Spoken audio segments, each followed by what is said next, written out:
King Fؤad of Egypt, whose death at the age of 68 the world now mourns, succeeded his brother as Sultan in 1917 and was proclaimed king in 1922 when his country was granted independence. Throughout a troubled reign, he met difficulties and threats with the courage of his race. But when comparative tranquility eased his later years, his health gave way. King Fؤad is succeeded by his only son, Prince Farouk, who has recently been completing his education in England.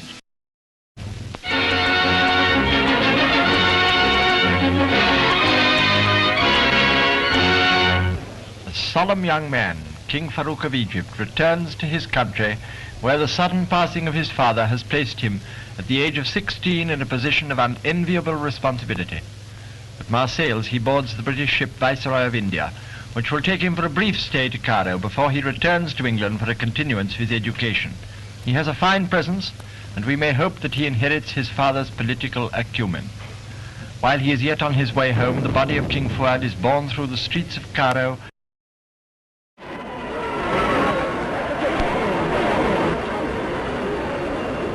Egypt's young king has reached the age of 18, and according to the law of his country has come of age.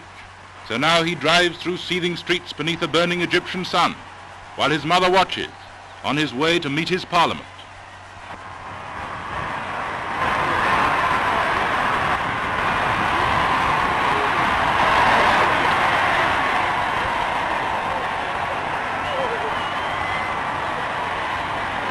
Inside the great hall, King Farouk is received by the Prime Minister Nahas Pasha, by the senators and diplomats, most of them wearing the brilliant sashes of the Order of the Nile, and by the diplomatic corps, headed by British Minister Sir Miles Lampson. In the land of dynasties, the oldest country in the world, a royal marriage is made, Egypt, and to Cairo flock tens of thousands of jubilant Egyptians, men from the Upper Nile as well as its lower reaches, eager to take part in the royal day of rejoicing.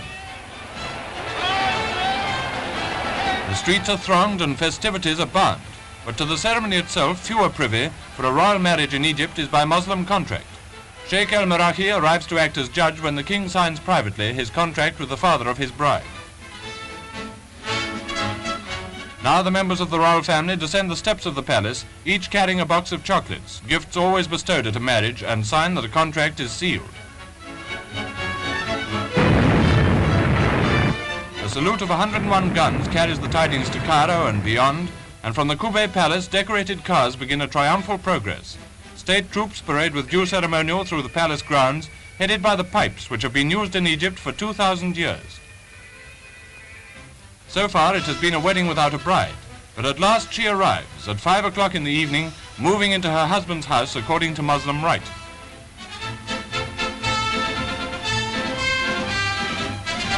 She is robed in a wedding dress very like a Christian bride, and little bridesmaids and page attend her with the same nervousness as in a Christian ceremony.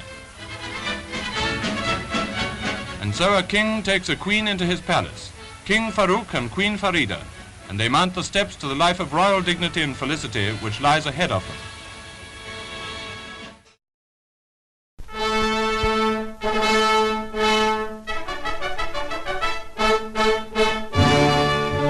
Cairo is the scene of a strange mingling of the ancient and the modern, as great desert sheiks parade in the ceremonial that celebrates the marriage of their king, Farouk I. Prancing Arab horses add color to the event.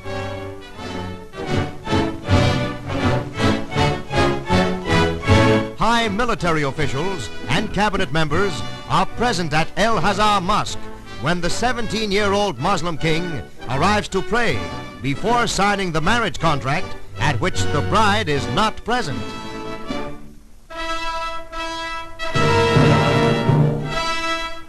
The night of the ceremony, Cairo is a blaze of light as 2 million persons in the city echo, "God save the King." In the famous gardens of the Koba Palace, after the brideless wedding, the king awaits the arrival of 16-year-old Queen Farida. Crowds jam rooftops for a glimpse of their king and his new queen.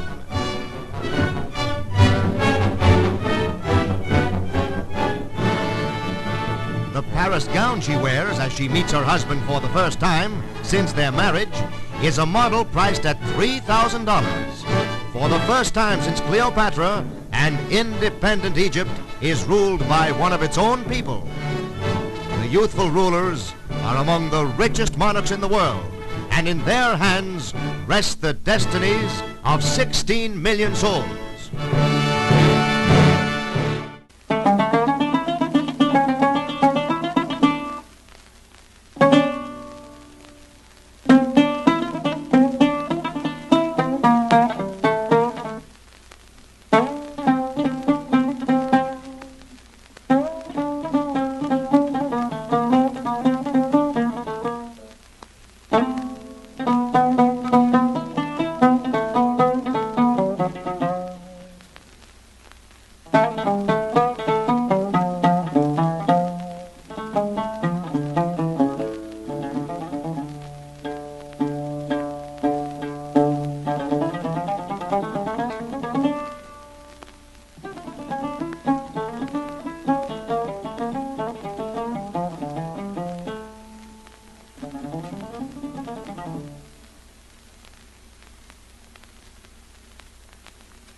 American destroyer comes alongside a cruiser in Great Bitter Lake on the Suez Canal in Egypt.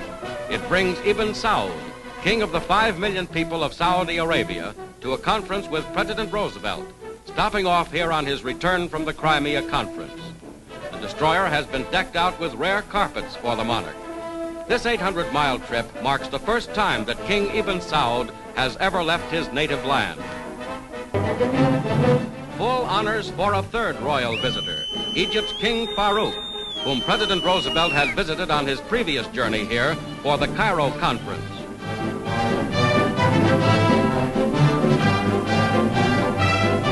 King of the great and strategic territory from which Nazi armies were thrown far back 3 years ago, Farouk's Egyptian government made a formal declaration of war on the Axis on February 26.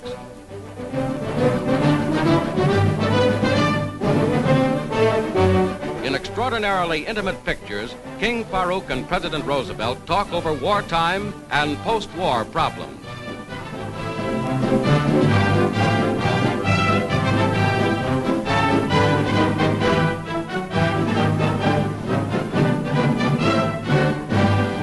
With the conclusion of these meetings with 3 important heads of states, Mr. Roosevelt nears the end of his historic 14,000-mile trip.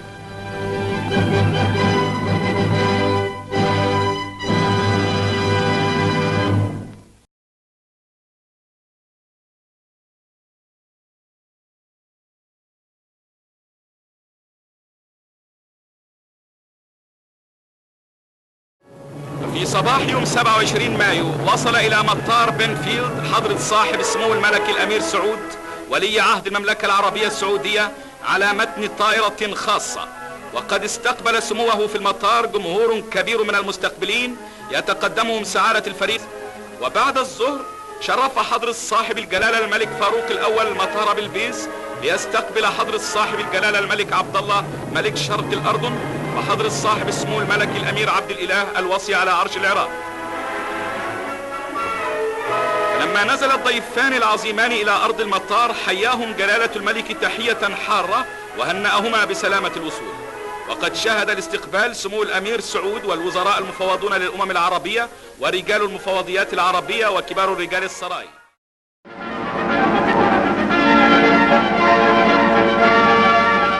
Cairo's agricultural and industrial exhibition sees King Farouk making one of his rare appearances before the newsreel cameras. Accompanying the king are his sisters Fawzia and Faiza, world-renowned beauties. The fair marks Princess Fawzia's first public appearance in Cairo since her divorce from the Shah of Persia and subsequent remarriage. Outcome of the show is that Egypt will shape her agriculture and industry on Western standards.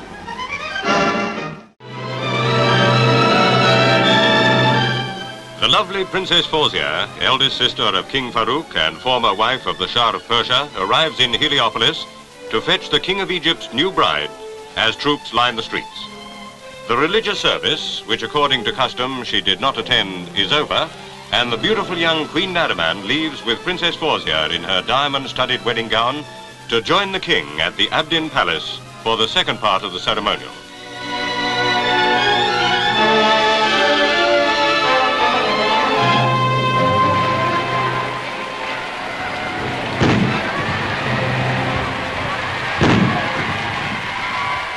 Through the cheers of 500,000, while guns salute the occasion and aircraft fly overhead, Queen Nariman approaches the Abdin Palace, and 31-year-old King Farouk waits to welcome his new bride.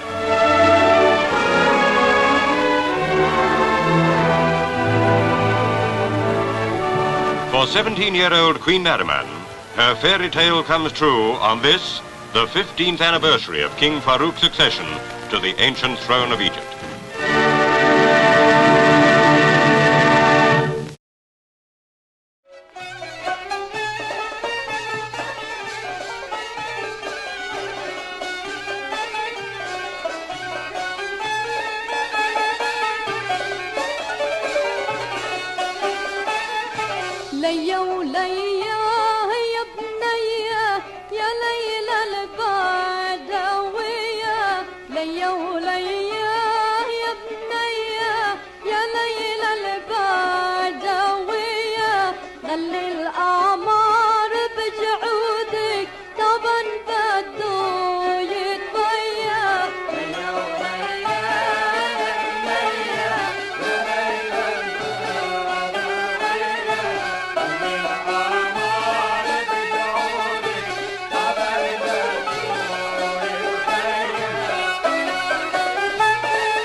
From Cairo come these first authentic pictures of the bloodless coup by which the army took over control of Egypt.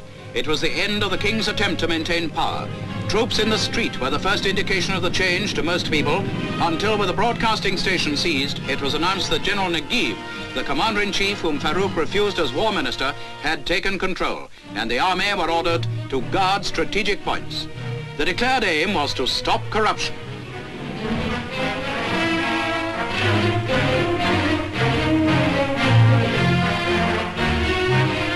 They struck at the top, and General Naguib shows the abdication papers signed by King Farouk in favor of his 7-month-old son. At the Ras El Tin Palace, the leader of the coup is with Ali Maha, the new premier who secured Farouk's signature. Meantime, from Alexandria, the royal yacht Marusa sails with the ex-king and the infant king for Capri. وسمح لجماهير الشعب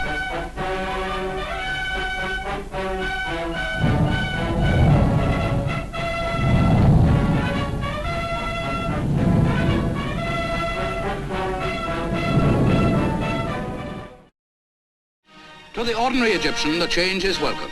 and it seems that Mohammed Naguib is assured of support at home. What the change will mean to the rest of the world, we have yet to see.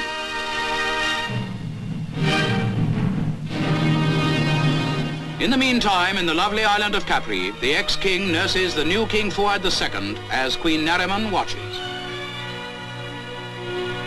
With the royal family are Farouk's 3 daughters by his former marriage, Fawzia, Ferial and Fadia. An ex-king dreams of former glories. Farouk was only 16 when, on the death of his father, King Fouad I, in 1936, he left Britain, where he was educated, to return to Egypt. From his accession to the throne throughout a reign which has ended in abdication, his country has been in the grip of political unrest and intrigue. How much of it was the fault of the king, only history can assess. A son was born, Crown Prince Ahmed Fouad, for whom a regency council is now to act until he attains his majority at 18.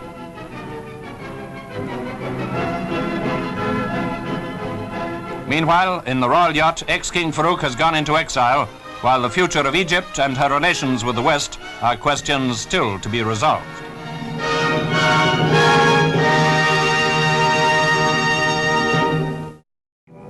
In his haste to leave the country, Farouk was forced to leave behind a palace full of expensive treasures, purchased after a systematic looting of the Egyptian treasury while he was still in power. The new government promptly auctioned the priceless objects for whatever monies they would bring.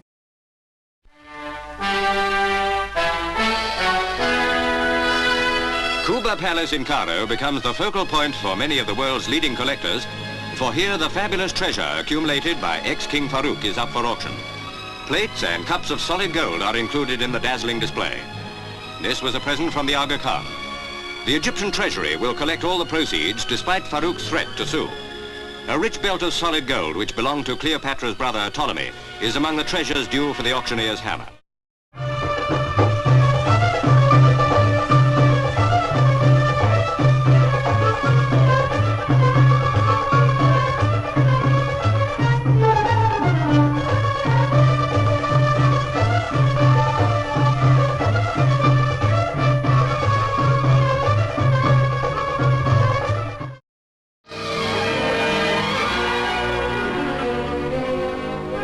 Princess Nariman and her mother, Madame Asila Sadek, prepare to leave Rome for Switzerland.